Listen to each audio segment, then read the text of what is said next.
Arwan Yusuf at Ann Curtis ay nananatiling matatag at masaya sa kanilang relasyon, kahit na kumakalat ang mga tsismis na hiwalay na sila.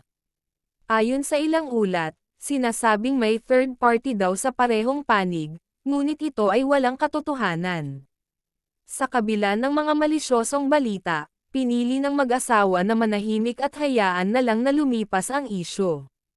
Makikita sa kanilang social media accounts na patuloy silang nagbabahagi ng masaya at makabuluhang sandali kasama ang kanilang anak. Marami ang humahanga sa pagiging pribado nila tungkol sa kanilang buhay mag-asawa.